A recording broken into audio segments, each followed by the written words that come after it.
Hi, everybody. My name is Kristen Cordero. I'm the Deputy Director of Business Services here at the Rhode Island Department of State.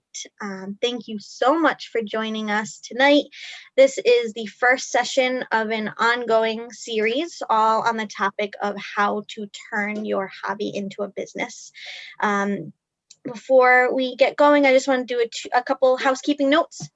This session is being recorded, which shouldn't be a problem for anybody. I think everybody's going to be kind and respectful, but this will be recorded and provided to anybody who is registered for even one of the sessions. So if you registered at any point before this started, or if you have friends or family that want to register anytime before the very last session on February 10th, they will get a copy of the recording of this session and the other 4 sessions.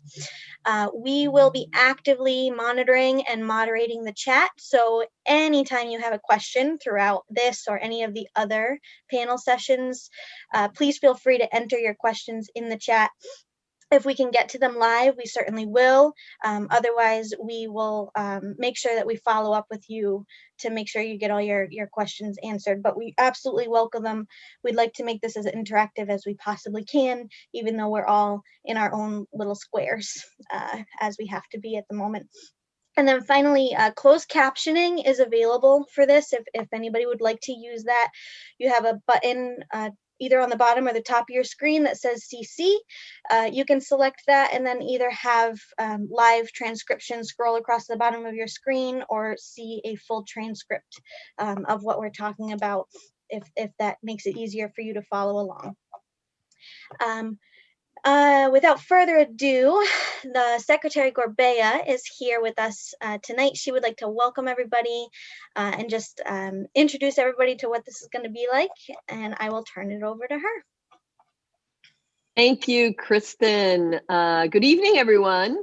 Welcome to our second annual From Passions to Profits, Transforming Your Hobby into a Business. You know, I'm really fond of this particular workshop. You know, I have very fond memories of our first one last year, which on the one hand, it seems like it was just yesterday, and another thing because of the pandemic seems like it was decades ago. But throughout this pandemic, I've challenged my business services team to be innovative in how we can continue to serve Rhode Island's business community in a meaningful way. And they've definitely delivered, and I want to give a big shout out to them. And so thank all of you for joining us tonight, and thanks because we've had such a terrific response to this particular workshop. It's really more important now than ever before for government to be there for small businesses and for those aspiring entrepreneurs like many of you are, because in the end, you're the backbone of our economy. And that's why I've made it my mission to make sure that you have the tools to grow and succeed. My business services division is, just so you know, they're continuing to take appointments, and we've come up with new ways to safely process important business filings. You know, we've also launched a brand new website at sos.ri.gov, although I guess it's not that brand new anymore since we actually had that unveiling of the website no joking aside, 2 weeks before the shutdown. So I guess it was launched just in time. And that website at sos.ri.gov lets you handle most interactions with my office. It's been really interesting because as business services has served the public so well, what has happened is that I actually very rarely get any calls in my own office. Because people can just go and do whatever they need, which is how government should work. I'm also very proud to say that my office is unique among other Secretary of State's offices that have business services divisions, in that we work very closely with business support organizations like our event partners for this summit. Among them are SCORE, the Small Business Administration, the Center for Women in Enterprise, the Small Business Development Center, Social Enterprise Greenhouse, Grow with Google, our local chambers of commerce, and others. Building these partnerships helps us make sure that business owners have seamless access to resources like topical workshops, financial assistance, and one-on-one mentoring. So even if we aren't the experts in what you need, we're able to guide you in the right direction. And it helps us leverage the governmental resources that we have. All of this to say, we're here for you. Starting your own business can feel a bit daunting after the initial rush of adrenaline. But there are a lot of people that are really in your corner, ready and willing to support you. And we're happy to introduce you to them. All right, let's get back down to business. Let's talk about what you can expect for this year's Hobby to Business Summit. This year, because of the virtual nature of our offerings, we broke up the event into a series of 4 virtual webinars. And they're going to run every Wednesday night from 6 to 8. Tonight's session is called Where Do I Start? Learn from someone who's been there before. We'll begin with a panel discussion moderated by my very own Deputy Director of Business Services, Kristen Cordero, who opened the session. The panel features businesses who have successfully turned their hobbies or creative passion into a business. So you're hearing straight from the people who have lived the dream and know how to talk with you about, what the pitfalls are. Our panelists include Bluemoonstone Creations owner Pamela Forman, who won the SCORE Joseph G.E. Knight Award this year for entrepreneurial excellence. Pamela took her passion for jewelry making and turned it into a very profitable business. Brittanny Taylor of Brittanny Taylor Photography has also had her photos published by the likes of Vogue and Elle, and most recently was on my Facebook page because I actually have used her for the taking pictures of the Electoral College and my own portraits, and she's extremely talented. Barry's Boxes owner, Barry Rubenstein, who has been involved in woodworking for more than 30 years. He's part of the Woodworkers Guild of Rhode Island and Ocean State Artisans. And then we have Design by Delsi owner Pearl Farquharson, a wedding and event planner in high-end events in Newport and Boston. And last but not least, the very tasty and wonderful Tilted Barn Brewery, whose owner, Matt Richardson, is going to speak to us tonight. Matt and his wife, Kara, grow hops and operate a craft brewery on their family farm in Exeter. So a big thank you to all of our panelists. And I've already apologized for the fact that I can't see all their presentations, so I'm glad it's being recorded. Hopefully some of our aspiring business owners here tonight will come back in future years as panelists themselves. After our panel, we will have a mentorship and business resources roundtable that's going to feature representatives from our partner organizations. And each of them will describe their model and give examples of how they have guided folks from hobby to business. They will also, this discussion is going to be moderated by Maureen Ewing, who I've had the good fortune of knowing for a very long time and has been my director of business services. There is no, I challenged you to bring up a question or a situation that Maureen will be stumped by because she's incredibly knowledgeable, thanks to her leadership in that division for a few decades, despite the fact that she looks like she started when she was 12. So at the end of tonight's session, Maureen and Kristen will give you the rundown of what to expect next week. And we will then help you choose a platform and price your product. Before I turn things over to Kristen and get our panel started, I want to say that events like these and people like you all give me a lot of hope from our state. Your spirit and drive to succeed, despite the challenges of the pandemic, motivate me to make sure that government is here to support our small businesses and entrepreneurs. Please don't hesitate to reach out to my office as you prepare to take those critical next steps in turning your hobby into a business. I am committed to making sure that our government is here to support you through the challenges and rewards of business ownership. But we can only do it if you let us know that what we're doing is the right thing for you and where we might be able to add to it. So we're here for you. We're in your corner. I hope tonight inspires you to explore the resources already in place to help you succeed. And I hope that you will continue to ask for what you need. With that being said, let me turn it on to Kristen. Thank you so much, Secretary. All right, without further ado, let's get cracking so we can fit as much into an hour panel as we possibly can. I would just like to reiterate the thank you from the Secretary to all of our panelists for taking time out of their busy business owning schedules to be here with us and talk through their experiences. And to repeat again, we are hoping to make this as interactive as possible. So if you have questions, enter them in the chat. We will get to as many as we humanly can without exhausting all of the panelists. Hopefully they can all get a good night's sleep tonight because we put them through so much. All of our panelists tonight have had different experiences in coming up, turning their hobby or their creative passion into a business. They're all in different industries. I really just want to start by allowing you to briefly introduce yourselves so everybody can put a name to the face.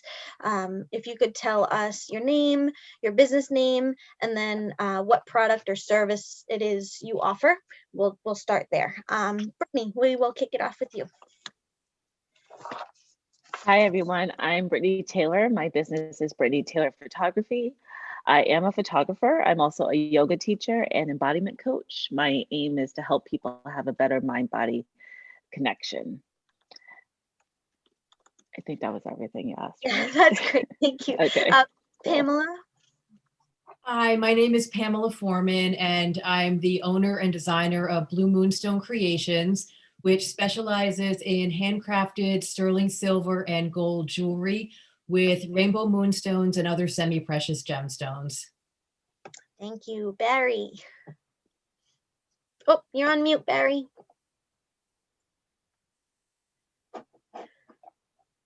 There we go. There we go. I'm Barry Rubenstein, owner of barrysboxes.com. I make jewelry boxes and related items from domestic and exotic hardwoods. Thank you. Pearl? Good evening, everyone. My name is Pearl Farquharson. I am the owner and creative director of Designs by Delsi, a boutique luxury event planning and design firm based here in our lovely state of Rhode Island and offering services New England and nationwide. And we specialize in planning weddings and life celebrations. Awesome. Thanks. Matt? I am Matt Richardson. I'm the owner and the brewer of Tilted Barn Brewery in Exeter.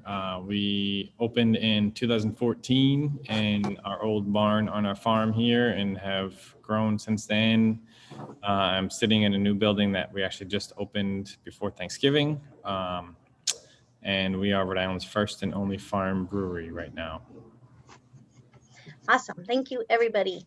All right. The first big question of the day, and I think this is kind of the million-dollar question for anybody who's contemplating making the leap from hobby or something you're really passionate about in the creative realm into real business ownership. What was that aha moment for you? What was the tipping point or that ultimate inspiration that made you say, all right, I'm going to go for it? We'll kick this off with Barry, please.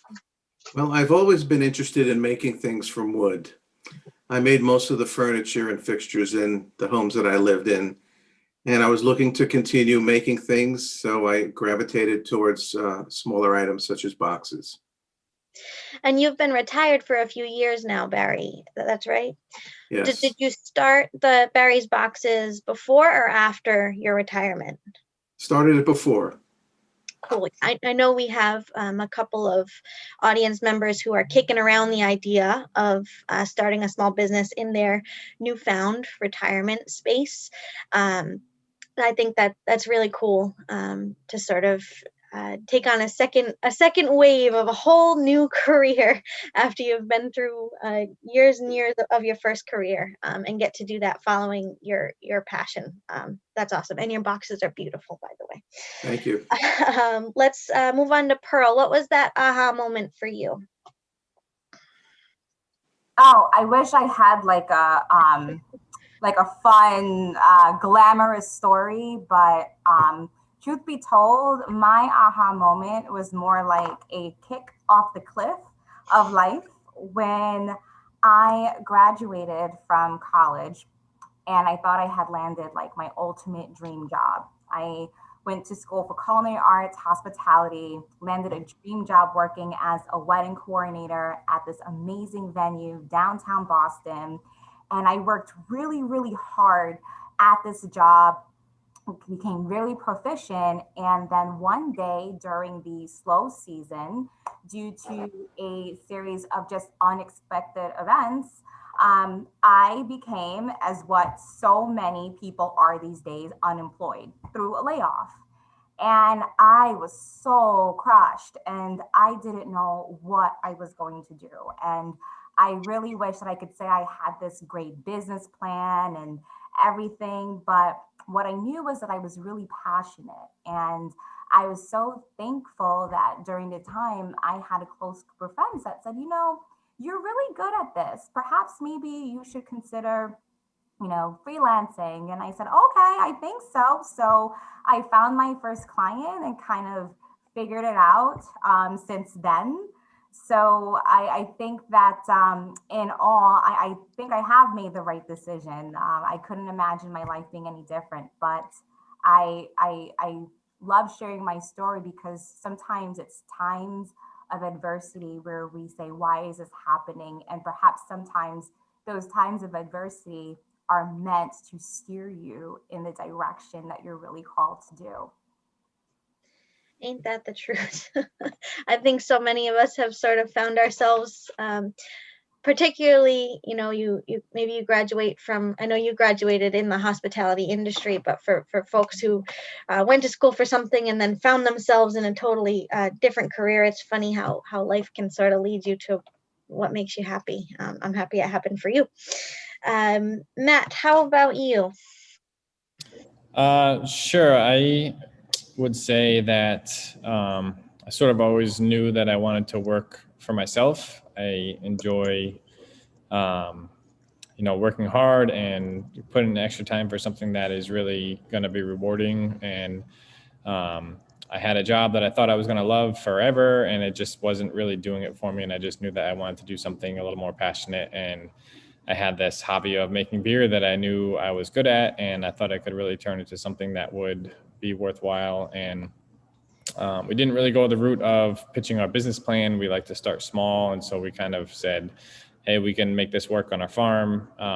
Let's just start small and kind of see what happens. And that was sort of the moment is when we opened up. And, you know, the first day of opening, we had people lined up outside the door wanting to try the beer. And we said, wow, this is really it. I know I can do it. So that was it for me. I've been in one of those lines. It's worth it. Brittanny, can we hear from you, your aha moment? I would say similar to Pearl, that choice was made for me. I went to Rhode Island College and actually graduated with a degree of film studies, and I wanted to be a sports documentary filmmaker. And then I ended up working retail after I graduated college. I was working for a local camera store, and then one day I was laid off. And I was like, okay, sure. Never wanted to be a photographer. Actually, never thought about being a photographer. But someone said, hey, you take good photos. Maybe you should try being a photographer. And I said, that's a horrible idea. Why would anyone do that? So it'll be 12 years ago this summer. I did my first photo shoot and I was like, oh, I think I might actually not suck at this. So I kept going and it led me to this point. And I think everything that I've been doing now, like now becoming a yoga teacher, I was just doing it for fun. Someone said, hey, you would be a good yoga teacher. And I was like, okay. So I did the training and now I'm a yoga teacher. So basically anytime someone was like, hey, you know, you're kind of good at something. I was like, yeah, okay, I'll try it. And it led me to this point. I'm going to start thinking of some help I need in my life and tell you you'd be great at it. And you'll start being a superstar. And Pamela. I was working full-time as a senior jewelry designer for a company. And after 13 years, I was no longer happy there and knew it was time to make a change, but I just wasn't sure what it was. And then I was traveling in Bali on yoga retreats for my vacations. And on my third trip there, I had an epiphany that if I could find artisans there who could handcraft my designs, I could start my own line of jewelry that I was passionate about and incorporate my love of Bali into my career. And as soon as this idea hit me, I knew that was the answer. And immediately when I got home, I started designing my new collection. And then it took about 1.5 years or so of really hard work and preparation. And I had help from my SCORE mentor. I was able to launch Bluemoonstone Creations in 2012. And I now work in Bali every year when I design my new collections, which I'm really happy about. That's great. I'll stick with you for a second, Pam. We have a question in the chat. I think this is for everybody, but we'll start with you. How did you develop your initial business plan based off of your hobby? I know some people have said that you didn't really have a plan. Sometimes it's something you develop after you get started, but how did you decide what direction you were going to take it in terms of trying to make a profit instead of just doing something that you loved and know you're good at? Well, I was already designing jewelry, so I had the experience of being a jewelry designer, but I didn't really like working for somebody else at that point in my life. I knew that I wanted to definitely move in a different direction, and I wanted to work for myself. So it was pretty much of an easy transition to go from designing jewelry from a company to designing jewelry from myself. So I was doing the same thing, but just I was able to now create the collections that I personally was passionate about. Barry, do you want to speak to what planning out Barry's boxes kind of looked for you? Well, I didn't have an official, actual business plan. I enjoyed doing woodworking and just went and made designs that were pleasing to me, and got involved with some craft shows and a store on Etsy, and it just went from there. People at craft shows would say, well, I like this design, and those would sell a lot, so that told me the avenue that I should go to. Getting into more reclaimed items now, reclaimed woods, such as chestnut, American chestnut, which doesn't grow anymore. And those are big sellers. A lot of them have stories behind them. The structure that the wood came from has a story, a lot of history to that. So I'm just going where it's taking me. It's not, since I'm retired, it's not my real livelihood. It's a lot of more fun. And the best part is interacting with people at the craft shows. And that sort of grassroots product testing is really valuable. I think a lot of our panelists would probably agree that just sort of watching people react to what you have made can tell you a heck of a lot of what kind of market is out there. So whether or not you have a formal business plan, which obviously is super helpful for developing a business as far as it can go, it also makes sense to just use the resources you have around you. So you're attending craft fairs with your product, you see what sells the most, maybe you put more of your energy into making something like that, as long as it still makes you happy to do so. Right. Brittanny, did you want to speak? I know you kind of fell into it as well, but did you have any sort of a plan in place for where you wanted the business to go when you first got started? As much as I love to plan everything, like throw a planner at me, I'm excited. I love it. I've never made an actual business plan. I've definitely thought out and talked through with friends and business partners of like, okay, this is how I want the business to go. But I never felt any draw to like going and writing like a 30-page document of like, this is how the business is going to be, because it's very fluid. And to me, I guess my brain was like, I don't want to be stuck on something that could change like this past year. Everything changed in the past year. So it's like so much effort's put into a document to just like live and die by this document. Like God never did anything for me. So definitely plan out goals and achievements that you want to hit. But I personally don't think a business plan is terribly necessary. Yeah, It well, I very mean, depends on your business. I will say that. I'm very sorry. me, I'm as a sorry to solopreneur- cross talk with you. Okay. It happens in Zoom, right? Yeah. That sort of planning out your goals and where you want to go is business planning, right? It doesn't necessarily have to be a form document. That's more something formal if you're looking for a loan from a bank. They're gonna want something like that, of course. But just having a plan for your business, it sounds like you certainly had that, even if you didn't write business plan at the top of it. Yeah. Absolutely. Yeah. Great. Let's see. We have another question in the chat. This is a really good one, actually. How do you change how people see you from being a hobbyist? So you have, friends and family and casual acquaintances that know that you like something and you're good at something, to being a professional. It seems especially true in wedding photography. That perception is everything, where if you want to be photographing high-end events as opposed to friends gatherings or live music, for instance, it's a lot different in marketing. So how do you navigate that perception challenge? I think, Brittanny, that would be a great place to pick back up with you. I would say, especially since we're talking about anything that's a service like that, it could be photography, calligraphy, anything like that, graphic design. First things first, I'm a professional photographer. So drop the professional. Second, immediately, as soon as possible, just let people know like you are charging. I had to have a talk with a few friends who would always tag me and post on Facebook of like, I'm looking for someone to do something for trade or for cheap. And just letting people know that like, thanks for trying to promote me, but this is a business and I do have to make an income. So even if you're not too sure what your prices are just yet, letting it be known like, yes, I am charging for my services, because just like anyone else, you need to get paid for your work.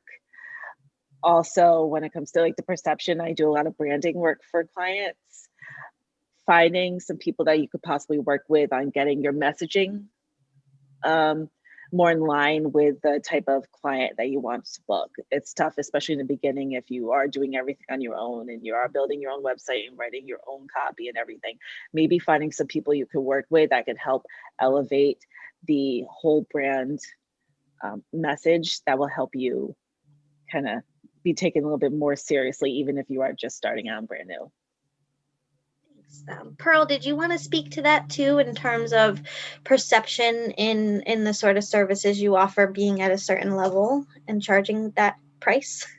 Yeah, absolutely. So being in the high-end market, I heard this piece of advice very recently, actually, and it was very true. And a friend of mine who's an incredible photographer, she said that you are going to attract what it is that you put out. So just paying attention to. So when I started working for myself, was very young and had these big dreams of how I wanted to position myself. And what I will say is that there are certain things that I think that getting your messaging across, like who you are and owning it, is really important, and being confident in that. I think that is like 30, there's some high percentage that accounts for.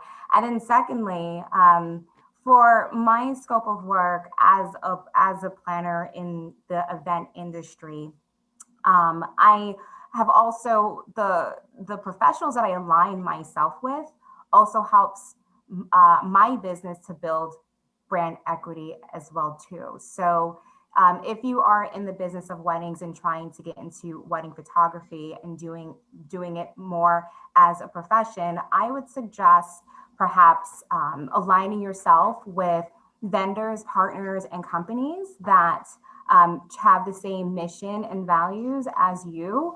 And also partnerships is something that has helped my business grow exponentially within the past several years.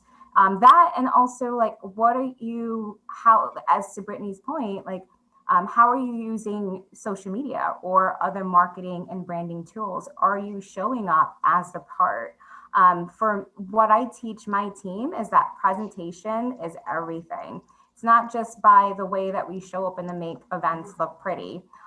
It's from, are we picking up, if we say that we're in business and that we are of a certain level, are we answering emails within the reasonable time? Are we sending out, is our presentation collateral appropriate? How are we showing up? Are we knowledgeable about a product as well too? And then also as small business owners, and I know that this is something that new entrepreneurs struggle with, is the pricing. And then also like, should I do this as a hobby? You have to make sure you're profitable in order to be a successful business.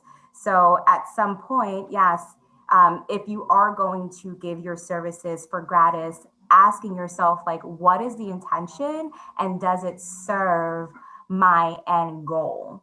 So while that might be great to start somewhere as a barter system, like, what is it actually doing for your end goal? And just making sure that you're not doing it because your time is valuable, your gift is valuable, your craft is valuable, regardless whether you've been in business for 20 years or 20 days. That was wonderful. Thank you. Matt, I imagine you can probably speak to the experience of sort of changing that perception from being a supplier of hops to other brewers to sort of doing that and also brewing on your own. What was that sort of transition like for you? Yeah, I mean, it's a sort of walking a fine line for something like what we're doing between having a product that a lot of people make beer at home. I did it for years. And a lot of people that make beer at home have this dream of opening their own brewery. And so, but it's a really small percentage of people that actually have the means or take the initiative or have the, the go-to to actually do it. And so until you start showing that you have a goal set in mind and you're not just saying, I'd love to do it someday, like we didn't have a formal business plan because we didn't go to a bank, but we had a plan set in place and we knew what our benchmarks were going to be. We did a lot of market research to see what other breweries in the area were doing and what their price points were and sort of where we needed to be. And so until you're really showing that you're serious on that side of things, not only for yourself to show that you've done your homework to know what you need to do, but also to show other people that, hey, this isn't just something that I'd like to do and dip the toes in and see how it is. Like, you're really gonna go make a go at it. That's sort of when it really takes off. Yeah, and I think on that business plan portion of it, a business plan is really just getting yourself organized. It doesn't necessarily mean something that you're gonna, like Brittany said, a 30-page document, which it definitely can turn into, where you analyze your market and you determine what you're gonna do for marketing yourself and all of your intellectual property needs and everything. It's just getting yourself organized in terms of, what do you see yourself doing? What's the goal for this business? And that can be something that you can type up on a Word document on your own. After this panel, we're going to be talking with a couple of groups in Rhode Island that offer a lot of free help with that. I know we have a couple questions in the chat about business planning in general. So we'll get into that a little bit, but just know it's not as scary as it sounds. You have 5 people in front of you talking about how they didn't do it the traditional way. So I think that should tell you that it's not required in order to be successful. But there are lots of resources out there that can help you get there, even even if you don't want to fill out a 30-page form. It's not a required step in creating a successful business here in Rhode Island. We have a question in the chat specifically for Pam and Brittanny. I'm going to start with Pam. Where are you finding your customers? Are you selling online or elsewhere? What does that look like for you? Where are your customers? I am selling online through my website and through my Etsy page.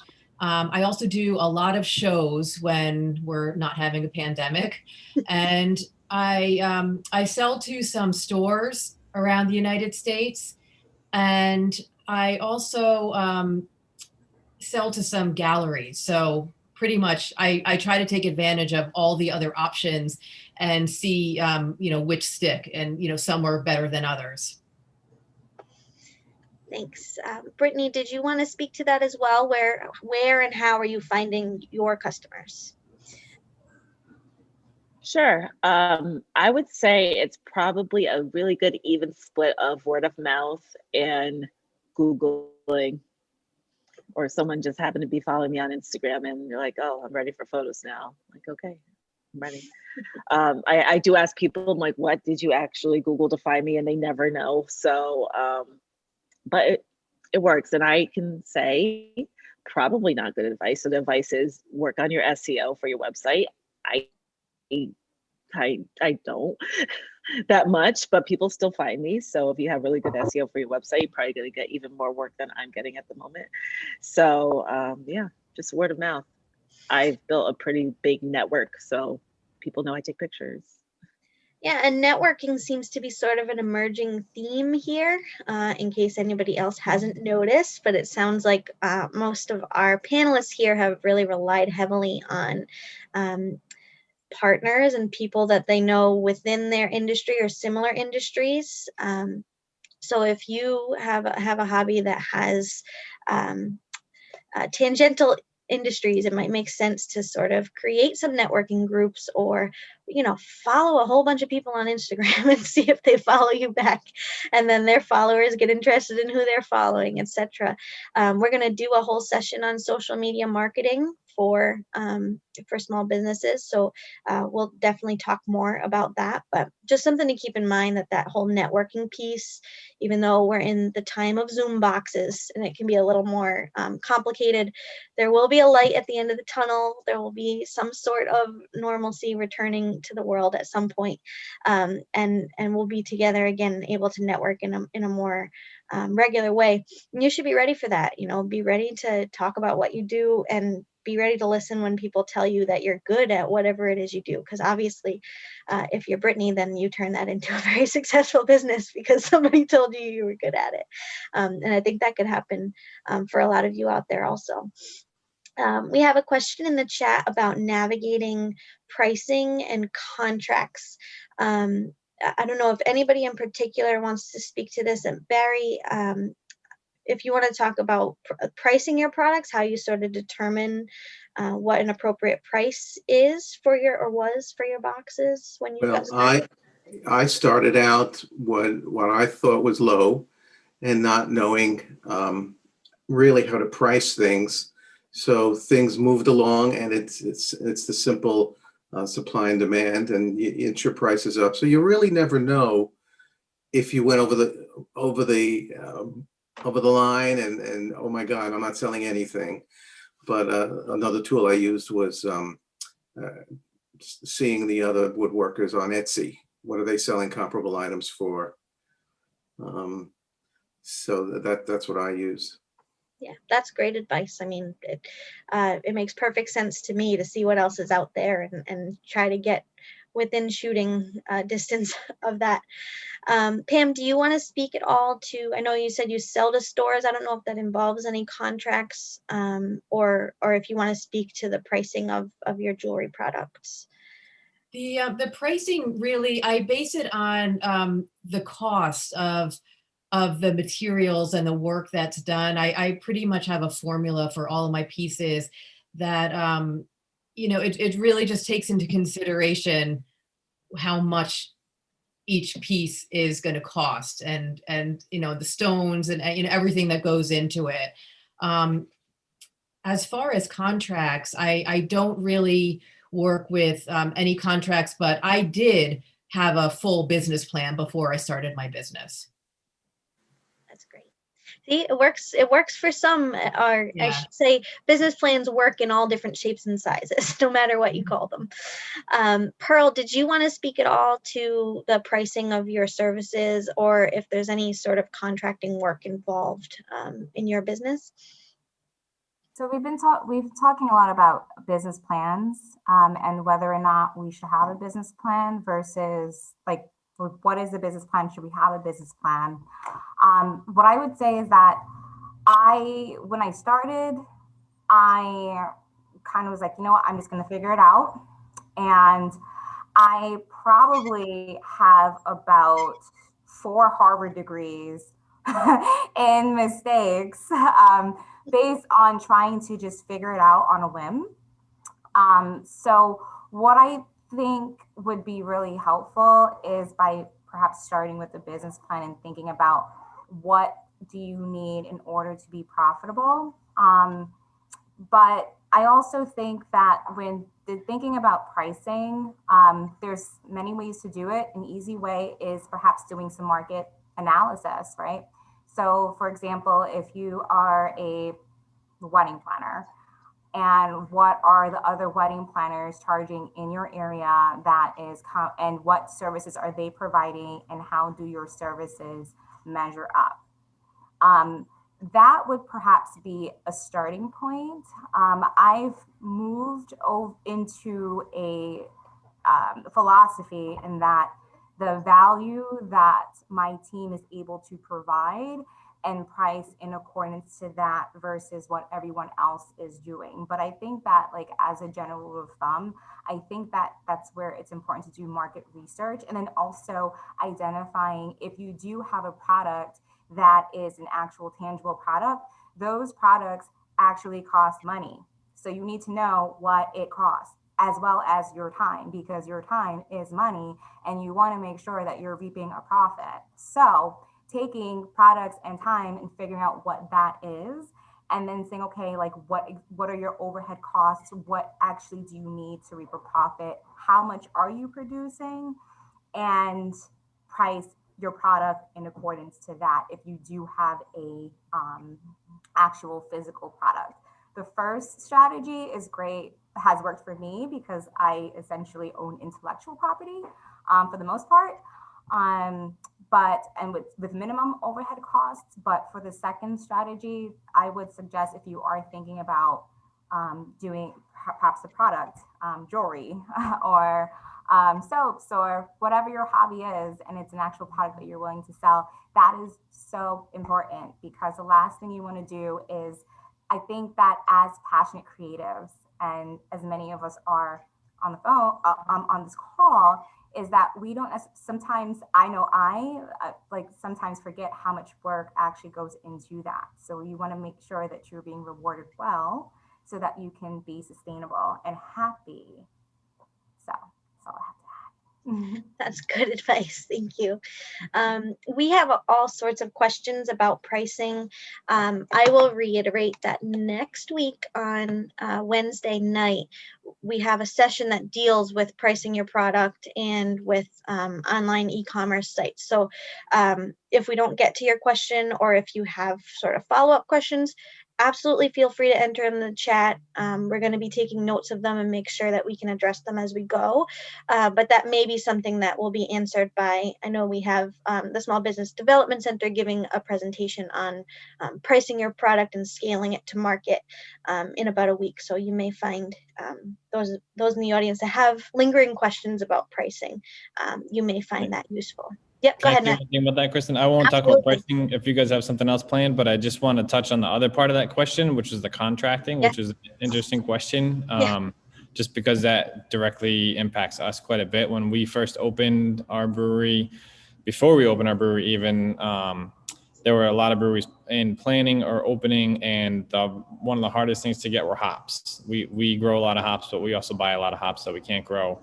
And so one of the first things I did in our research and planning for opening was reach out to these hop suppliers. Even though we hadn't even opened our doors yet, we had our tax ID number. We were a legitimate business on paper anyway, even though we hadn't made any official beer yet. And we entered into a lot of contracts for hops, which was one of the best things I did. It was sort of a shot in the dark, and a lot of breweries that opened at the same time as we did were having trouble sourcing hops, and we were very fortunate that we had done that. And so I would say if anyone is planning on opening a business where you have something that is essential to your product or your service that you're going to offer, don't be shy, even though you haven't really started your business yet, is start to try and source those and make sure that you can actually get what you need to make your business happen. And the flip side of that is recently, the past 12 months with the pandemic, we've had draft beer just disappeared.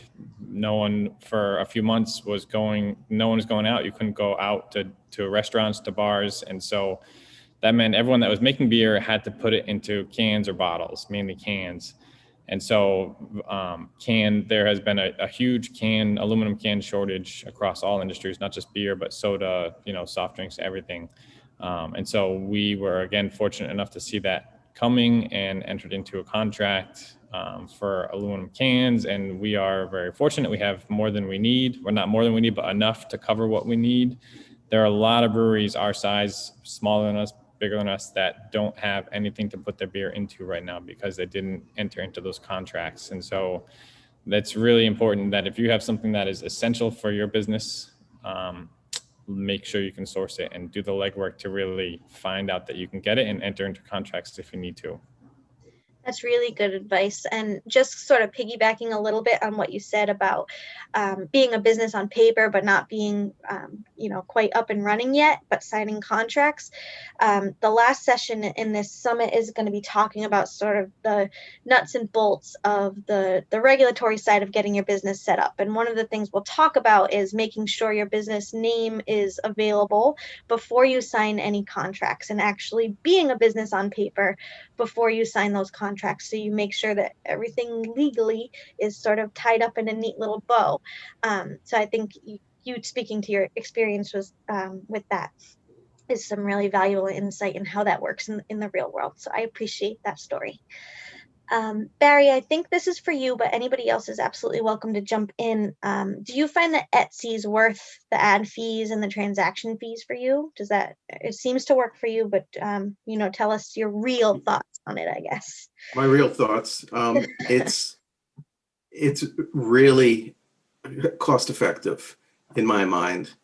In the last few years, though, they've been adding more fees and more charges, but in the end, it's still, for me, is worth it.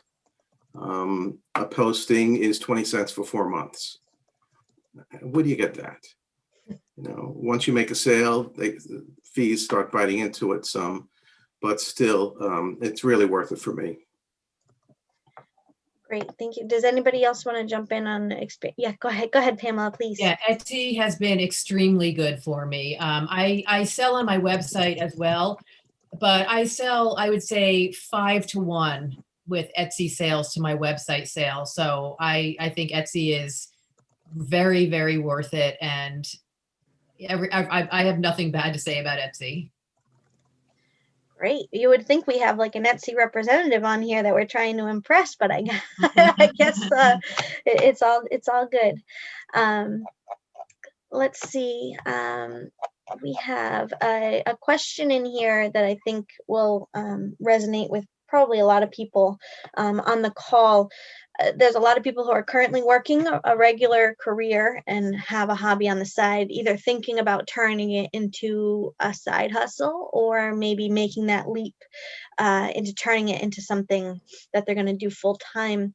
Do you have any suggestions for people going through that? Like what's the tipping point? What does it feel like if you're doing something else? I know Pamela, you were already doing jewelry and you decided to work for yourself, so that was sort of a unique leap. Matt, I know you were already in the hops business and then you decided to turn that home brewing passion into a leap. So maybe you can speak to what it was like to have a regular job and have your income already set at a certain thing and then decide to do something else. What did that look like for you? Yeah, so the hop farm was also a side business. I had a very secure, safe government full-time job actually at the time, a federal job, which was, I thought that was it for me, but I just knew that I wanted to do something else.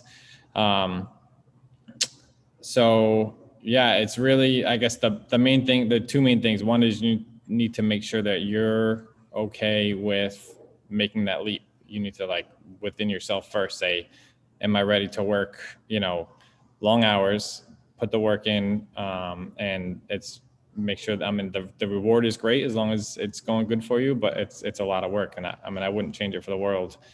But you also have to make sure that your close circle, whoever it may be, your partner, your friends, your family, are okay with you doing that also. If you have a partner, not necessarily a business partner, but just a life partner that is not okay with you, maybe, I'm up here right now doing this because I want to do it. And my wife is at home with all the kids and she thinks it's great that we're doing this, but you need to make sure that your close circle of people around you are going to be okay with you doing that also. Not just saying that you're ready for it, but everyone around you is ready for it too, because it's a lot of work, especially in the beginning. And hopefully it does pay off. And if it does, it's very rewarding, but you need to be ready for it, and everyone around you does too. That's great advice. It does take a village to make a small business successful, and your village may be in your house or in your friend group or in your networking group, whatever that may be. But having those sorts of supports around are really, really valuable.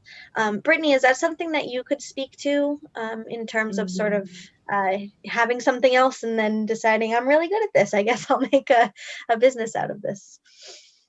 I have lots of thoughts about this, actually. I co-owned a branding company with my best friends, and we worked with a lot of people who were either just starting out in their own business or were thinking about it. And a big thing I want everyone to think about is, first, I'll recommend read Elizabeth Gilbert's Big Magic. A big spoiler of the book is basically, even though she came out with a best-selling book, she was still a server at a restaurant. Basically, she did not want to have the thing she cared so much about be the thing that she was dependent upon to make money. So I would say, if you could figure out all of the possible options of like what it could look like, is it still having a day job and doing this on the side until you see where it could go? Or if it is, okay, leave the job, do that full time, but then maybe get a part-time job to supplement income. Just figure out what all the options could be, so you don't feel like you have to go head first into it, unless you see that the career you're doing is very time sensitive and you need to devote a lot of actual time. Like me, a photographer, I need to actually be with people. If it is something that you could do after work, see how long you can do that, and then figure out what it would look like when you do leave your job. Because you don't want to go head first into something like, I'm gonna leave my job, I'm gonna do it, this is the thing, and then you get overwhelmed. So I don't think your passion is going to leave you. So you don't necessarily have to say, okay, this is only serious when I leave my job. That's not how it works. So figure out what works best for your own situation and then go from there. Because there's nothing wrong with still needing to pay bills and survive. So do whatever you have to do that. That does not diminish the quality or worth of the thing that you want to do for yourself. That's right. If you're doing something that makes you happy just because it makes you happy, and you have a different career that's in a totally different field, that is perfectly fine.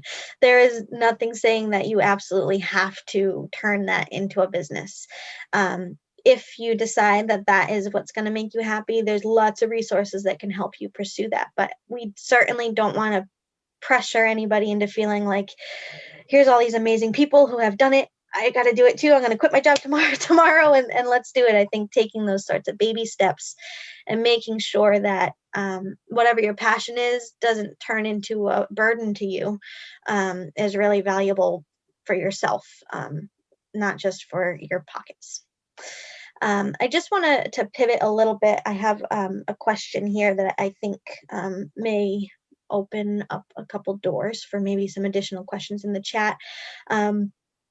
Hindsight's 2020. This past 2020 maybe wasn't a good example, but in general, hindsight is 2020. You've all sort of navigated like the initial challenges of getting up and going. If you could start back again at square one and you're ready to get started again, is there anything you would do differently? Is there something you wish somebody would have told you? Is there some sort of resource you wish you had? Is there some sage wisdom you can impart on that topic to the people on this call and that'll be listening later? And I will kick that off with Brittanny.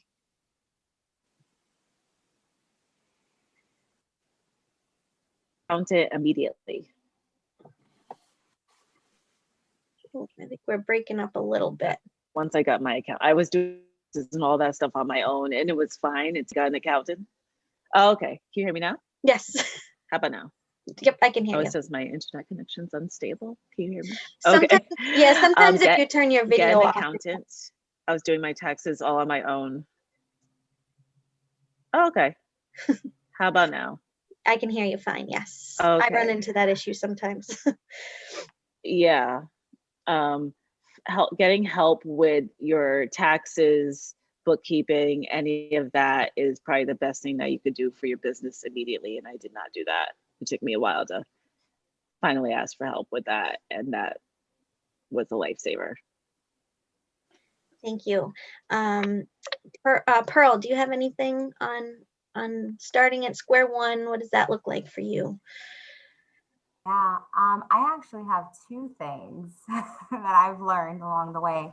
The first one, I think that I have to agree with Brittanny. I think that when I started, I felt like I had to know it all and do it all on my own.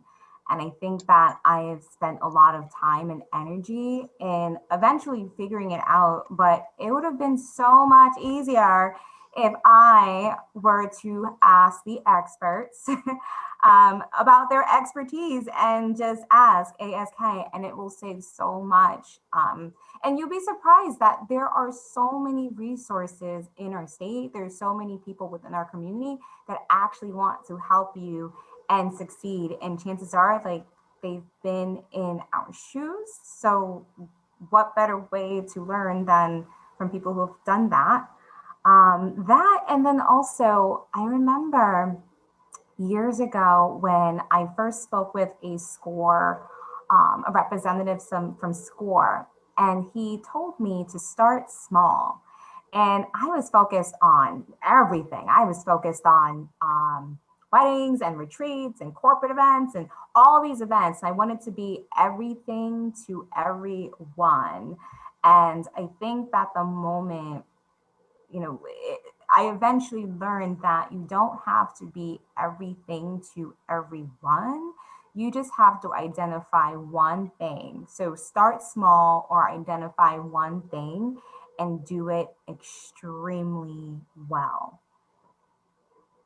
That's really good advice. And that's also good advice on building your brand too, right? Once you're known for something, from there you can expand to other things. I know, Matt, you opened the barn and now you've just opened a new building, sort of expanding and growing the business. Do you want to talk a bit, certainly about that, you're welcome to, but also about what you would do if you could have it all back and start over again?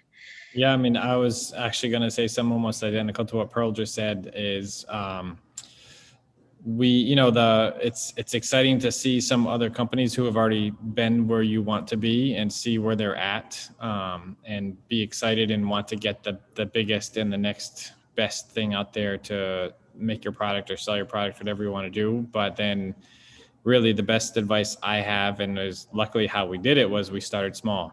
We said, okay, we want to start this brewery. We have the space, we have this barn. What can we do to get started? And instead of taking out big loans or getting big investors, we said, we have a little bit of money saved up. We can buy this small equipment. Let's do it. which is what we did. We were making 60 gallons at a time, which is very, very small.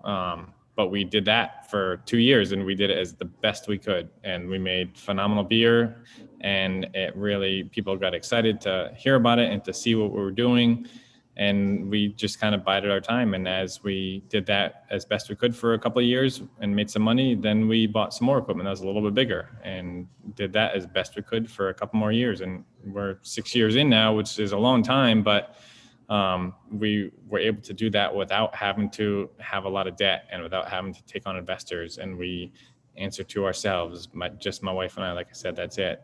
And we just really started small. You put your nose down, do the hard work.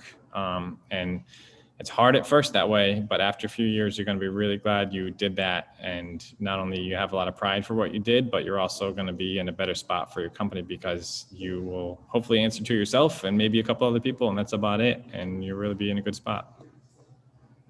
So we have 2 votes for start small and do something really well, and then grow from there. I think that's really good advice. Pam, do you want to share with us,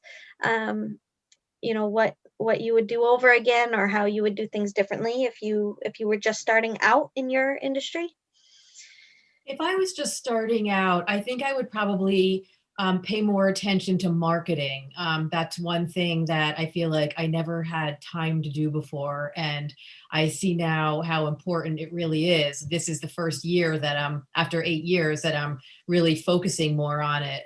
But everything that I did, I feel like was very important at the time. So I'm pretty happy about the path that I've taken and how everything seems to have unfolded at the proper time when the time was right. It just seemed like things happened for a reason when they did. And I'm just glad that now I am focusing on marketing. That's great. And now you get to share your experiences with other people who are just starting out. So it's a win-win. Barry, do you want to jump in here and Sure. give us a rundown? If I knew then what I knew now, I would have started off with the reclaimed jewelry box designs. People love a story, and the wood that I use comes from houses that quite often are historic houses from the Industrial Revolution. The boxes have a brass plaque attached describing its provenance, and people love a story. So that's what I would have started with, and just branched out from there, starting small with that. 3 votes for starting small. Brittanny, we'll turn it over to you. I would say, to add upon what I said before, ask for help, and kind of going back to that pricing contracts, find people in similar situations as you, maybe even if it's different, but just build a community around yourself so you don't feel like you're doing it alone.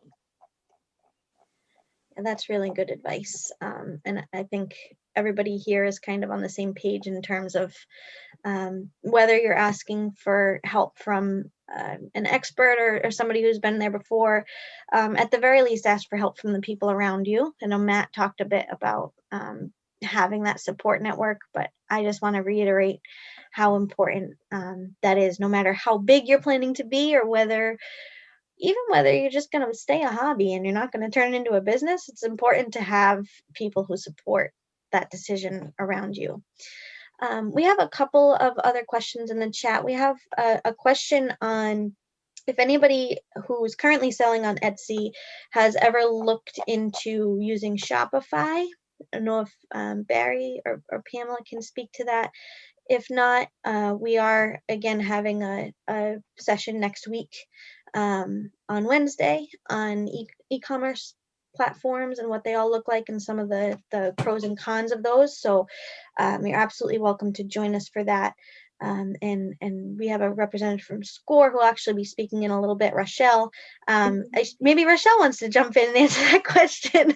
Yeah, what a great opportunity. Because Shopify and Etsy, I think, are not, they're sisters, they're cousins, they're not exactly the same.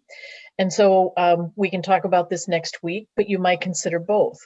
Etsy is what I would call a marketplace, where there's a lot of artisans within a single platform, very tailored to the sorts of things that makers produce. Shopify is a basic e-commerce platform, and that would be unique to a particular business. So you can, and many do, use both platforms. Thank you. Then we have guest appearances. This is this is great. Rochelle will be joining us in the next portion of this panel. So, and she'll also be presenting at next week's session. So, if you have any questions about that sort of e-commerce platform, what's right for me, you're absolutely welcome to ask them now, and we can make sure that Rochelle gets them in advance of that. Or you can just bring yourselves to that session and ask them live, and we'll be doing the same thing, sort of moderating the chat and interrupting our friends while they try to give presentations to ask questions. So I just want to pose to all our panelists as we sort of wind down here before we get into the next session. What's next for you all? I know we've talked a lot tonight about business planning and marketing and pricing and navigating all of those sorts of challenges. We've talked about the ways in which you've pivoted from doing one thing to focusing on something else that seems to be working better. What is next? What do we do from here?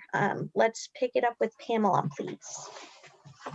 I am constantly working on improving my business in all different forms, and I always look at it as a work in progress. So like this year when COVID hit, all of my shows were canceled and all of the stores carrying my jewelry were temporarily shut down. So I took that as an opportunity to really focus on my online business and my marketing, which I didn't have time to do before because I was so busy with all of my shows. So it just really gave me a chance to shift my business in a whole new direction, which I'm really happy about. And it's the direction I wanted to go in anyway. And so now, once the pandemic ends, I'm looking forward to reintroducing all of my shows again while maintaining a stronger online presence.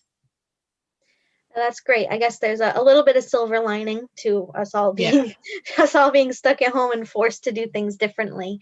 I made the best of it. That's good. That's what a good business owner does.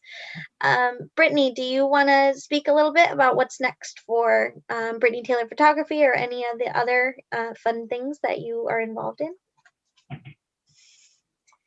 Sure. Yeah, I'm planning on finishing, well, I do a lot of training, so I'm finishing up a coaching training that I'm doing right now. And my big focus for this year is building up the coaching side of my business because eventually I'm going to retire from photography. Who knows when, but that day will come. So I want to start building up that side of my business as well, along with doing more yoga teaching. Great. Matt, how about you and Tilted Barn? Sure. Well, we just finished construction on our expansion. So really what's next is just to enjoy where we are. I feel like it's been 6 years of trying to get to the next level, the next spot. And I feel like now we're finally there. And I think that it's important too, is to always be looking to kind of get an edge and to grow your business. But we're sort of at that point now where I think we need to really enjoy where we are and get back to really focusing on what we do. Not that we didn't before, but there's a lot of distractions as you're trying to expand your business. And I feel like we've done that, and we're really just going to kind of stay grounded where we are right now and enjoy what we've done. That's nice. It is kind of important to not always be looking for the next thing and just take some time to focus on what has been working for you. Obviously, it's working for you. The new building, is it a bigger tasting room? Yes. It's about almost 10 times the size of where we started. Oh, wow. It's partly because we were really small where we started, and partly because we didn't want to do this again. So we said, let's do it once and make it big enough to grow into. So yeah, it's a big step for us. It was a scary step in terms, financially and just the risk that we took, but we're really glad we did it. And like I said, I think sometimes it's important to just, once you've done it, really just take a step back and look at what you've done, be proud of it, and do it well while you can. Great, thank you. Barry, do you want to talk about what's next for barrysboxes.com? Sure. I'm working on more designs that lend themselves towards the reclaimed woods. They'll seem to be really, really well received. So I'm gathering up reclaimed woods from companies that demolish buildings and finding the story behind them. And also the big thing is finding craft shows. Hopefully this year things will free up and there'll be more safe craft shows. It was tough last year. Yeah, I think a lot of crafters, hobbyists that do, sort of handiwork crafts rely on those craft shows a lot for good reason, because you can get a lot out of them. So I imagine that this past year has been a challenge, but it seems like the Etsy site is working for you in the interim. So that's great. And your boxes are beautiful. So how long does it take you to make one ish? Everybody asks that. Well, see, now we all want to know.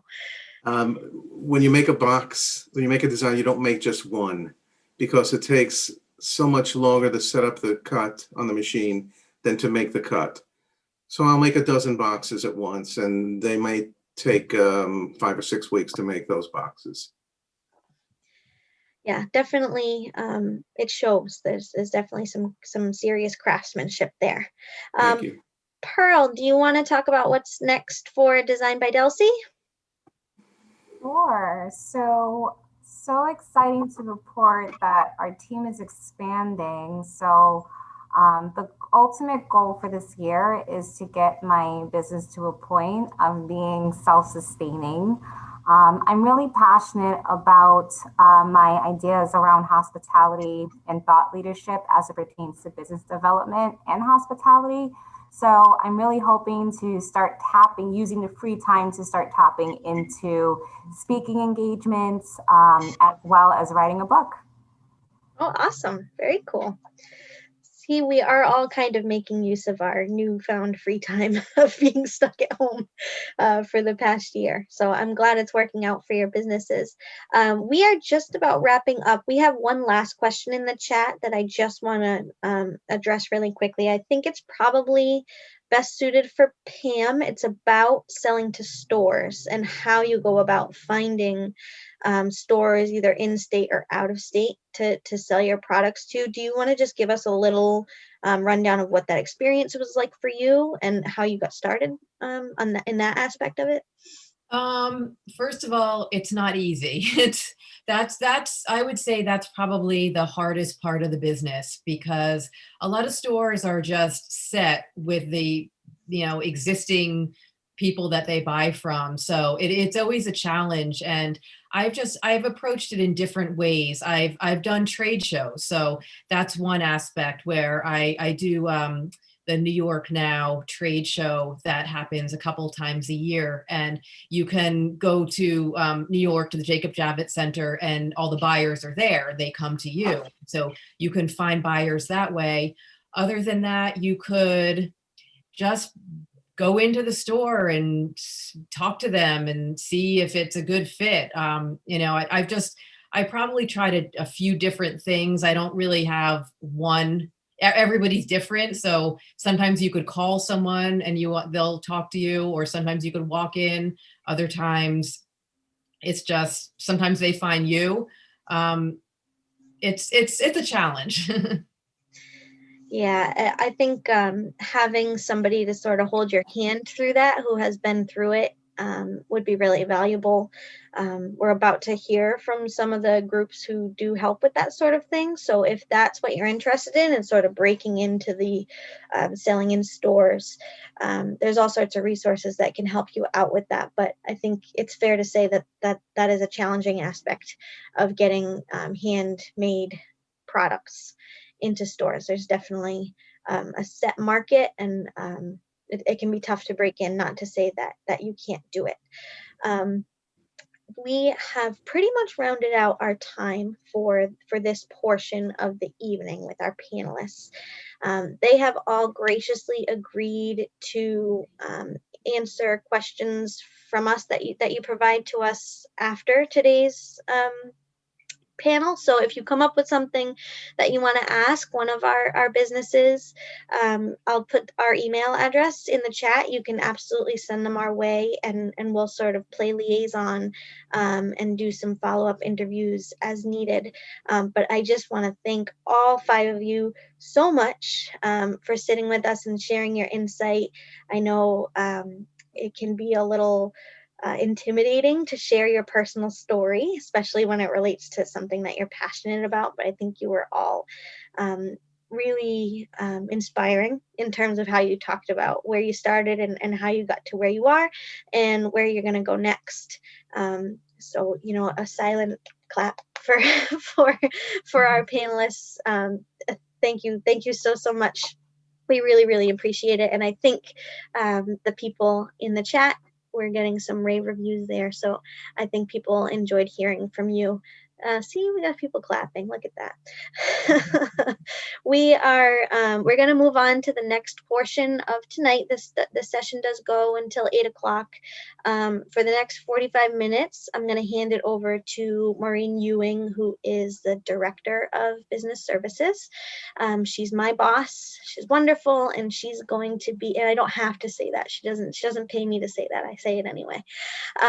She's going to be moderating a roundtable of some of the great organizations in the state that really help out with some of the questions that you've had for our panelists. You know, they can help guide you through pricing, writing a business plan, marketing yourself, and they'll be our partners in presenting a lot of the rest of these sessions over the next few weeks.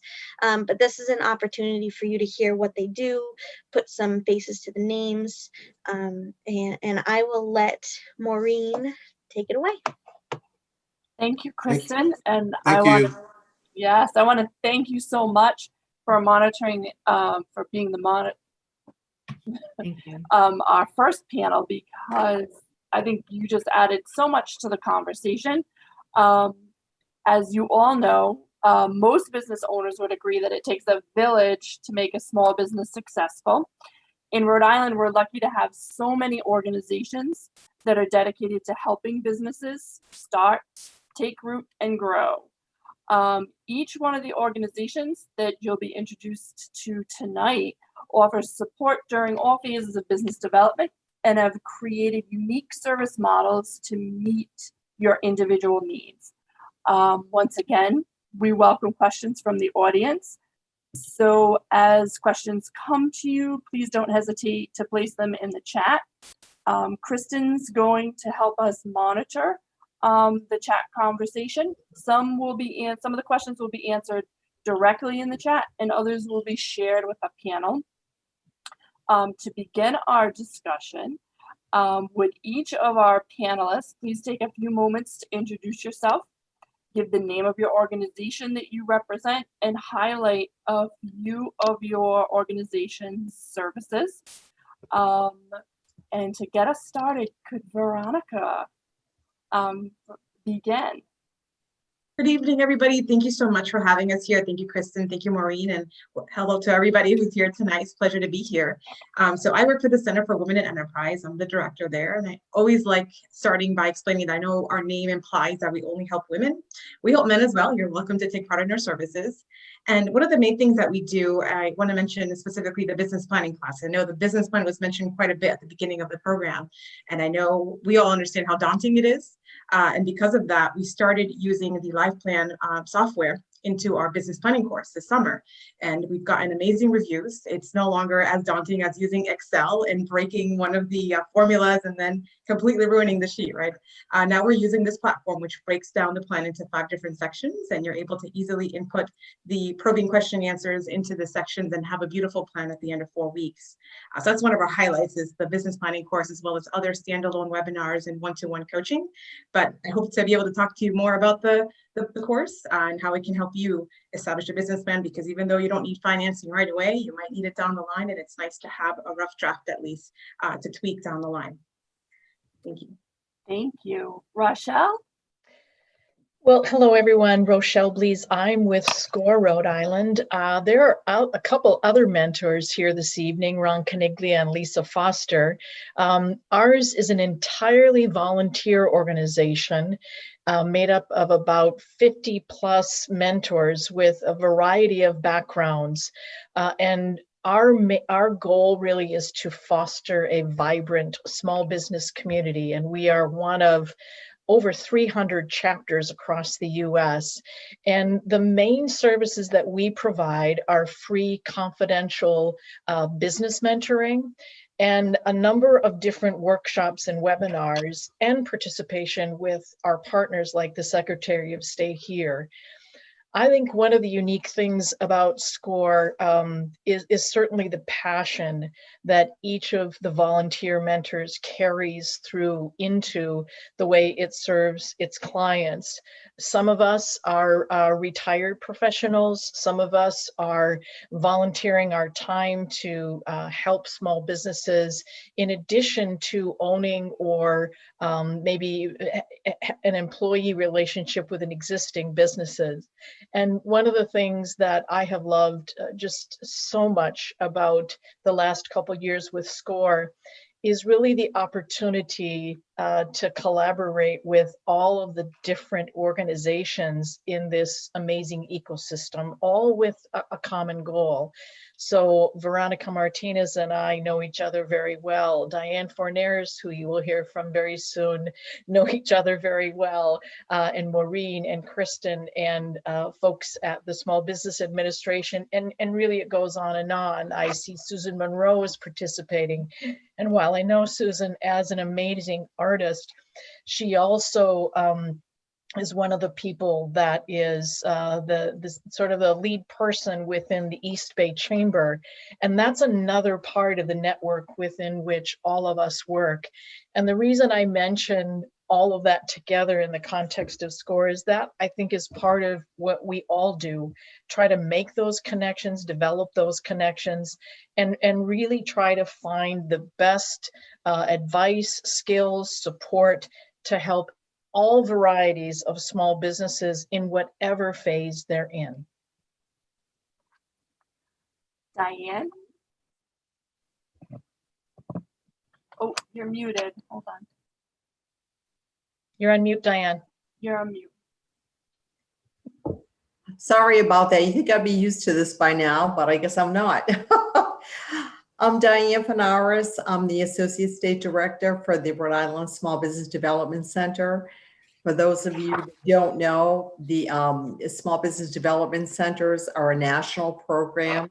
We're partially funded through the SBA, as some of our partners there are here too. And, you know, we all work very well together. But in our cases, as in the others, it's a great network across the country. So we, you know, very often collaborate with our, you know, our peers in every state and every territory, just about in the US, and come up with best practices, et cetera, to work with small business clients. In our case, it's the services that we offer are, you know, free. It's no cost to any of the business owners, one-on-one confidential consulting. And we have probably, I've worked for the organization for about 17 years. And this is by far the strongest staff we've had. We've had no turnover. They're fantastic business counselors. So for a business owner at any stage of the game that goes and registers for counseling, we'll pair them with the appropriate business counselor. Our arrangement with the SBA is we receive a grant from them. We have to match it. So in most cases around the country, we're housed and hosted by a university. And in our case, it's the University of Rhode Island, which is our great hosting partner. And we're really URI employees. So we're full-time. We have 6 full-time counselors and 15 specialized counselors that are hourly. So when a client comes into our organization, wants counseling, We, pair them up with the appropriate counselors, and if they need specialized services, like through the CARES Act, we've been able to hire restaurant counselors, specialized people. We pair them up with the best team that they can have. So that's really our primary service is the counseling. But in addition to that, we have, and I'm sure, Rochelle has this and Veronica has this as well. We have really, really good training programs.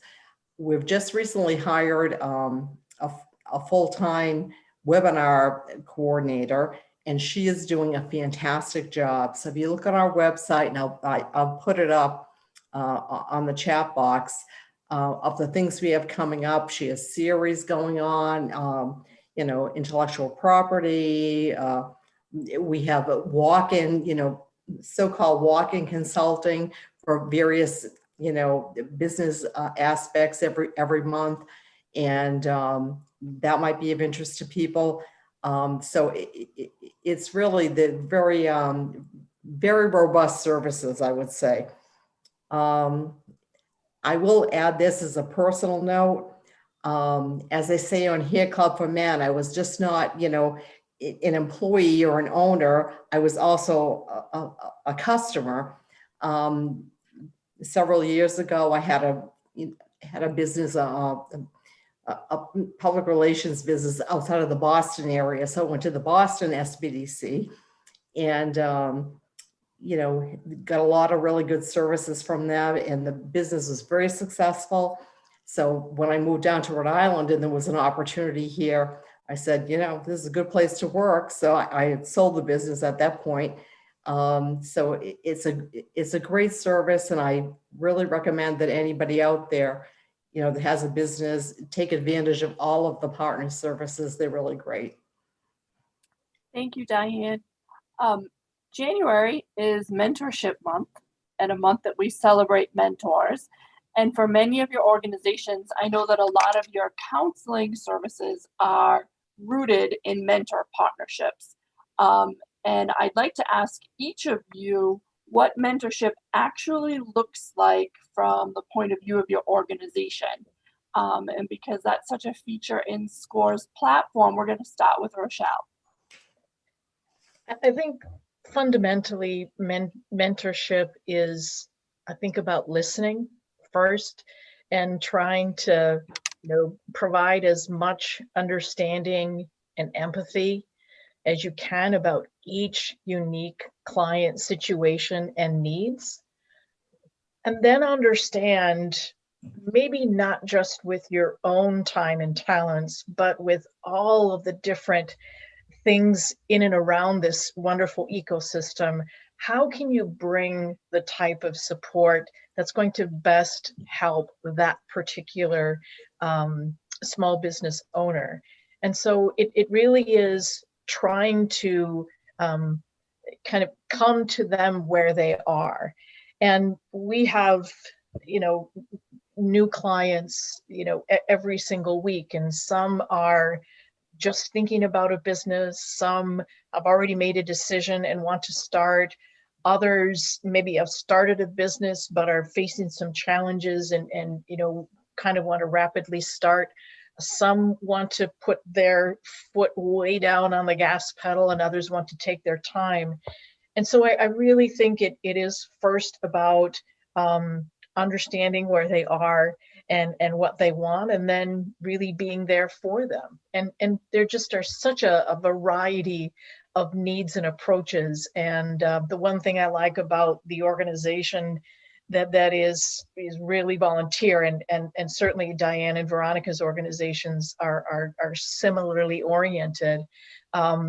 It's really trying to tailor it to those needs. Thank you. Diane.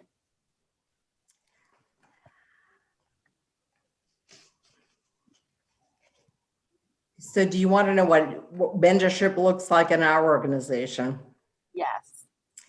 Well, we don't usually use the term mentor at the SBDC, but there are many mentor relationships. We use the term, business advisor or business consultant, et cetera, but really it is the same thing. And you can work with an SBDC consultant or counselor for however long you want. And we've had many, many long-term relationships. I started on the counseling end. I'm, now in administration, but I remember one of my particular, clients was a woman who had a consulting agency. She had been in the Navy. She worked on the submarines. She was a great person, and she had a lot of background in, in management consulting. So when she left the service, she, started her own company. She had worked for another company in management consulting, then started her own. And, she was just starting up, had a lot of, the startup issues. And I had worked with her a lot. And one of the things that I thought would be good for her was to write a lot of, articles and blog posts. And we set out a whole schedule for that. She wasn't a writer, so I have to admit, I helped her a lot with that because that is my background, which, maybe wasn't the best thing. But, out of that marketing activity, she got some huge contracts, and it was really just herself. But we were really it was a mentor relationship. We kept in touch. We're still in touch. And this is, like 10 years later. And I learned a lot from her too. So it was a really, really good relationship. So I think that's, a good example I could give. And it's really nice when the mentorship works both ways. Absolutely. And so many of clients that have had a excellent mentoring experience, especially with SCORE, can sometimes return to SCORE at a later time, which is always just amazing, and they look forward to that. And the more mentors that participate, the better. Veronica, what does mentorship look like for CWE? Right. So we have business coaches, and what that means essentially, the coaches aren't there to make decisions for you. They're there to guide you along the way. They're there to provide options. They're there to help you do research. They're there to maybe help you structure your business plan or help you create one, right? And yes, they're absolutely free. You are able to do these virtually now. Obviously, this is a safe way to do it at this time. And if you feel as though you need a coach that has a background in finance or a background in marketing because you want to strengthen your marketing plan, we can find that for you. We also want to gauge, where you are in your process to understand who would be the better coach for you. But it's just understanding what your need is, and we're happy to make that happen. It could be that you're meeting with your coach every other week until you find that you fulfilled that goal, and maybe then you want to have another coach that specializes in another aspect of the business. So happy to provide that service. Absolutely. Great. So we know that the people participating in this summit are coming to us at all different stages. They might just be thinking about their business or organizing their plan, to have already started and need some assistance in making sure that they've made good decisions, or they've been down this road for some time and now they're looking for one aspect of their job, their business, to get some additional help. Is there any time in your experience that you think is the best time to start that relationship with a mentor? And we can start that discussion with Diane. I think it can be started at any stage. It's probably better, in my experience, maybe not right in the startup phase, but in the early stage of the business. Again, the give and take is different at every stage, and I think it can work at every stage of a business. I mean, you always get something from it, but maybe at that, when you're just starting to launch, there's a lot of things going on. And, I've had a business, and like I said, I went to the SBDC. They were very, very helpful.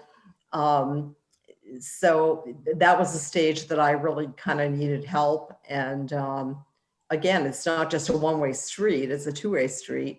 But in my experience, that was probably the the best part Mhm. of it was to start then. Veronica, what's your insight?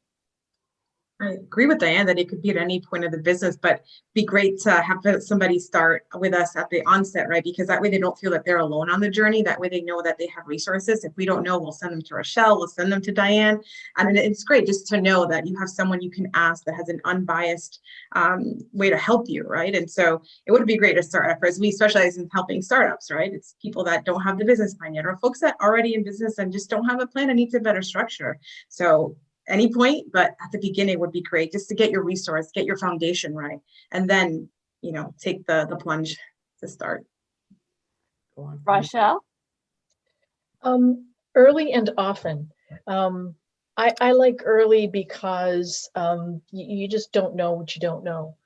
And I think what is just incredibly rewarding in the client relationships is sort of seeing the lights go on when you have a simple conversation with someone, or you're able to take the anxiety out of something like formation, like by saying, do you know how good the Secretary of State website is? It's like, there are these resources that are so simple.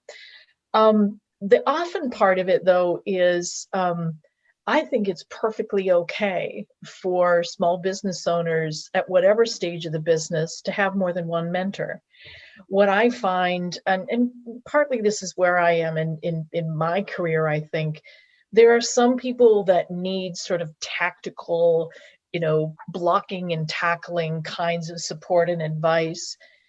And there are others that might just need help with maturation or speaking abilities or how to more effectively network. And while most of the organizations that are participating here can give you all of that, you may want to have more than one mentor to kind of have a point of view, as long as that, there aren't conflicts. So I obviously believe deeply in mentorship and believe deeply in all of the different services here. So avail yourself of them and trust in the professionalism and the experience of these organizations to help you connect the dots effectively too. Very important.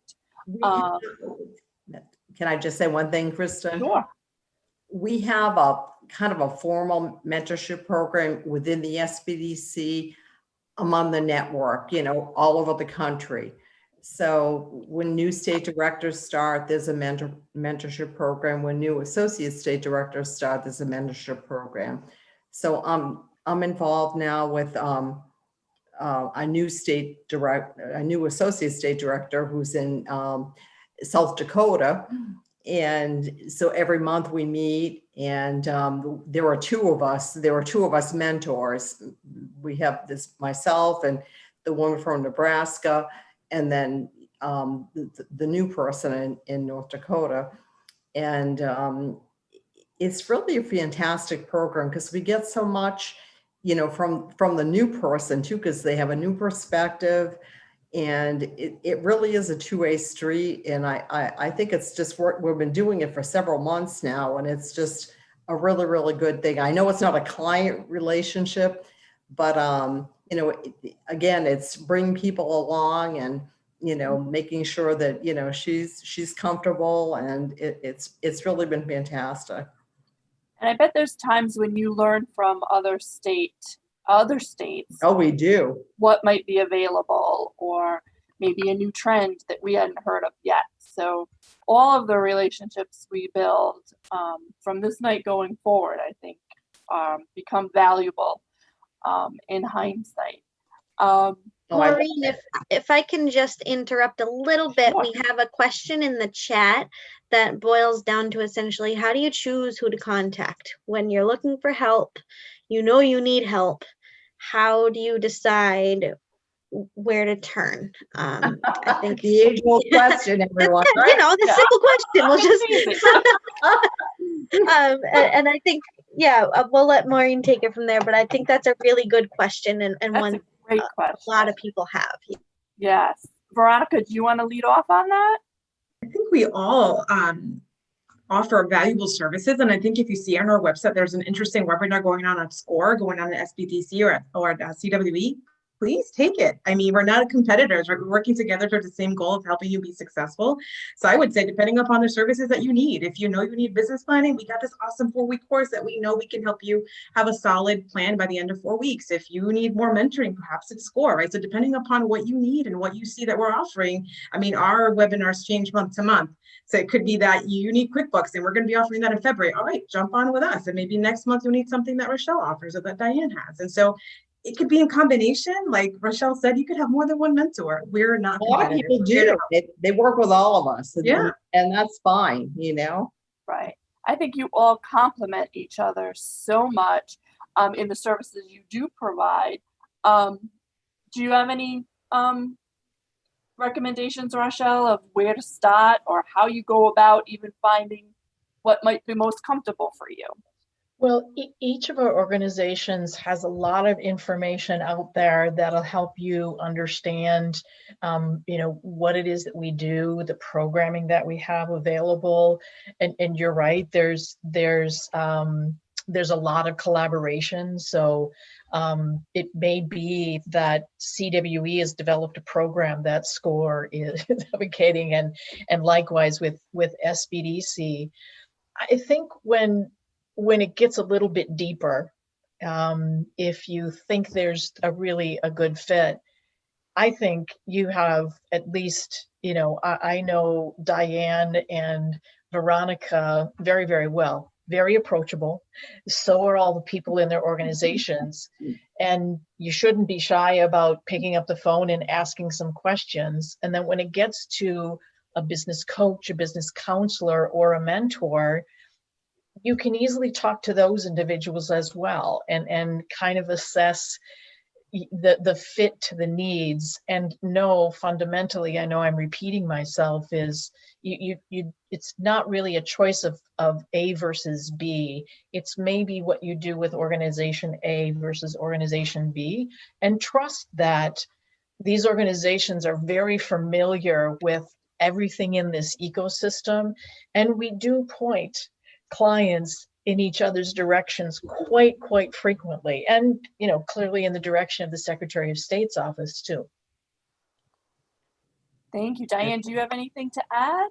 No, I would agree with Rochelle. Look at our website, see what the services we offer, and again, and this just happened, we have somebody that would register with us, and they were looking for a particular thing, and maybe we couldn't fit the bill. So I reached out to Rochelle to see if one of her people could do it, or Veronica. So we're all in touch. I know it, for a new business owner or somebody that isn't familiar with us, maybe it's a little confusing, but go to any of us, and we'll make sure that the important thing is to make sure that the client gets the right services. So, again, like, my colleagues have said, we're not competitors. We work together. We have a little bit of a different bent, probably all of us, but, we'll make sure that the client gets the best services that they can. And I can attest to that. Kristen and I can both attest to that every one of your organizations are so giving and work so well with each other that client is destined to get the best services from any one of you. Are there any mentorship myths that you can debunk for us? Things that you want people to know just isn't true about mentorship. And we can start that conversation with Rochelle. I wrote this down. Okay. I'll debunk the myth that it's scary. I think there's an immediate trust that we all collectively would hope any client would have. But, I think change is scary, newness is scary. The whole experience is not. No one's going to You know, it's not like you have to get assignments in. It really is not that rigid. It really is just the opposite. We're sort of coming to where you are and laying out a whole bunch of different options to really help. So it's not scary. That's reassuring because for so many people, they're just afraid, is my idea or my passion important enough? And I think it is. It's Well, important enough. and you mentioned something that triggered just another thought, Maureen. I think human beings are human beings, and I think human beings are a little bit afraid of being judged, but there's no judgment. There's just really no judgment. I love just the variety of ideas and approaches and talent that I see, and none of us judge. It's all confidential, and it's not scary. Right.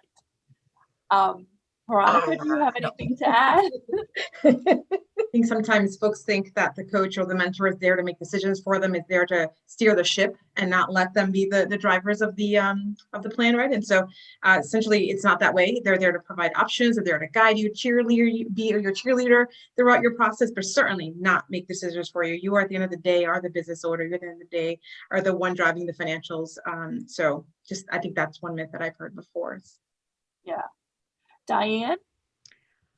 It's really interesting. I think the myth that comes down for me is that it's not a one-way. It should be a two-way street, not a one-way street. You know, I think many people think of mentorship as kind of a, you know, teacher-student kind of a relationship, but I don't see it like that. It really has to be a two-way street, and the, you know, relationships that I've been involved with as a mentor or as a mentee have been, you know, really a two-way street. And it was kind of interesting. Yesterday, well, I had the meeting with the person yesterday, but maybe a couple of weeks ago, somebody approached me and said, you know, this was really kind of out of the blue. She approached me and said, you know, an attorney, I'm looking at, you know, a career change into economic development, and I read your bio on your website, and I thought it was very interesting, and I'd like to have an informational interview with you.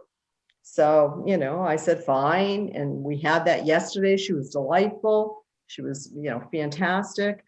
And she said, you know, can we keep in touch, you know, kind of as, you know, to kind of bring me along to kind of create a new career path for me. And I said, sure. So we're going to meet, you know, on a regular basis. But that was just like out of the blue. And, you know, she told me so many things, you know, in her world. She works as a corporate attorney, and, you know, things that would be helpful to me. I said, this would be a great relationship. So it really is a two-way street. And, you know, these opportunities come up, and I love to take advantage of them, either as a mentee or a mentor. Either way, it's great. Yeah. We have a question from Tina, who is looking for a mentor that could help with farming and growing herbs, and that if there's an organization that could make any recommendations in that industry. Paul, are you listening? You might know. Well, you know, there are a lot of them, actually. And I'm going to put in a plug for all of us, which is maybe not helpful for Tina at all. But I think part of our jobs is always to what I call connect the dots. And there are a lot of state and federal agencies that are involved in different aspects of a business that is growing and selling. I know, for example, the SBDC serves many clients that are in that industry. Yes. So does SCORE, and so does CWE. And we all have relationships with the United States Department of Agriculture and some of the regulatory agencies that are part of the state system. And again, through this kind of collective network, we're able to put aspiring business owners in touch with existing business owners. And now I'm going to circle back to what Diane said. I love doing that because I learn a lot too. It's like, oh, True. you know a lot about commercial fishing. Great. I want to connect this client to you. So I think at a basic level, all organizations are going to be able to help, because we're all connected to some of those basic things. And I think for farming, state and federal regulations are certainly part of the mix here. And that is something that we all cover in some way, shape, or form. Great. And I should probably clarify that part of the question was pursuing a vision of bringing art and farming together, and kind of blending those two environments, and expanding into bringing art into greenhouses, and other things. So it's really an interesting question. And I'm sorry I was not clear, Tina, when I first read that, but I think there's so many different resources out there. And Yeah, when and you've got a real creative idea, sometimes you got to just talk about it for a while. Same answer, Tina. And I love your background. You think big. Yeah. I love it. All right, Tina. It's excellent. Okay, and one of our last questions of the evening will be, can you all, or each of you, give us an example of a time when you got a chance to watch a business thrive in response to a mentorship partnership? Oh, I had to go on with that. So why don't we start with you, Diane? All right, because I was thinking about this earlier. Well, I've been with the SBDC for about 17 years. I, was there. I left for another opportunity. I came back. Okay, but total it's about 17 years. But I started it on the counseling end. Now I'm in administration. But when I was on the counseling end, I had, obviously a lot of clients that were, kind of a mentor relationship. But there was one in particular. I think I had alluded to it earlier. She was a management consultant. She had been in the Navy. She worked on the submarines on the Navy. She was really tough, but had a really good business mind. But she had worked for a couple of management consulting firms after her, her service was done, and, had started this, and then she went out on her own. So then she's on her own and she's like, how am I going to promote this? So we had developed a whole program for her to write articles for specialty magazines. She did a lot with the airline industry. So we did those. She was not a writer. I helped her a lot with that, probably more than I should have, because that was my background, because I had been a journalist before. But we put together a whole program, and she got some fantastic contracts. I mean, she got some huge contracts that enabled her to retire at like 40 years old. I should have done this for myself. But she became a friend. And we, kept this relationship going. She moved to Florida in the meantime, but we're still in touch. We still do mentoring. We still, talk about career things. So, that was probably the biggest business, because she is making some really big bucks. So that was probably the business that, grew the most, that I had a personal relationship with. So Great, that's a great story. Veronica? Yeah, I can think of a recent example, a young woman who took her business planning class this summer. She wanted to open a tax office to prepare taxes for businesses as well as personal taxes. After taking the class, we noticed that she quickly grew very comfortable with our life plan platform. Not only that, she was very giving to her peers and helped them develop their plans on her off time. We said, oh my gosh, what a wonderful person that she's able to do that. We actually hired her as a consultant. So not only did she open her business tax preparation office, but now has a different revenue stream that we provide her with opportunities to help us develop the class. You know, she teaches a portion of the life plan during the class and provides one-to-one coaching for the people that are in the class. And so it's been great. You know, she's our guru. And so it's been wonderful to watch her grow. Not only that she opened her office, but is now part of our team. You know, it's not going to be helping us develop QuickBooks webinars. And so she's amazing. She's a gem that we found, and we're just happy to help see her grow. Where now is she's, like I said, helping businesses thrive as well as she has. That's the recent example I can think of. That's a great example. Rochelle, I know you have a million of them. Well, there's one that came to mind when you asked the question, Maureen, and it's Katrinkles. It's partly one of my favorite clients because of the name. I think the name is so clever. But Katie Westcott, who's the owner and founder, came to SCORE a couple years ago. She was one of my first clients. She's a RISD grad, design, with a focus on the fabric arts, and she started a business creating all sorts of different specialty design tools and things for knitters and crocheters and things like that. And when she first came to SCORE, she was doing well. She doubled her business each year over the last 2 years. And we just started kind of foundationally understanding the business and where you want to go. And I quickly began to refer to her as my unconscious competent. She had done so many things right.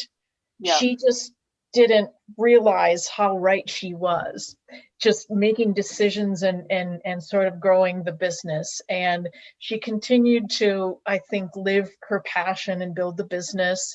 And she got to a point where demand was sort of crushing her operationally. So I brought in another of the SCORE mentors to help her sort of rethink operations. She also had an employee issue, and I brought Lisa Foster in, who's on the phone, who kind of helped her with that. That was a huge watershed moment. And then COVID hits.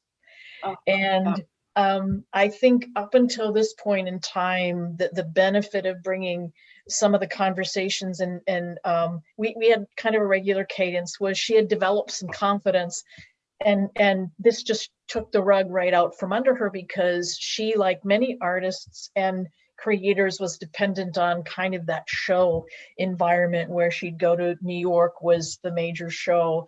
But by calling her the unconscious competent, she had developed some confidence, which was really quite rewarding for me to observe. And I said, you know how to do this, Katie. You really know how to do this. I said, just lean into this, right?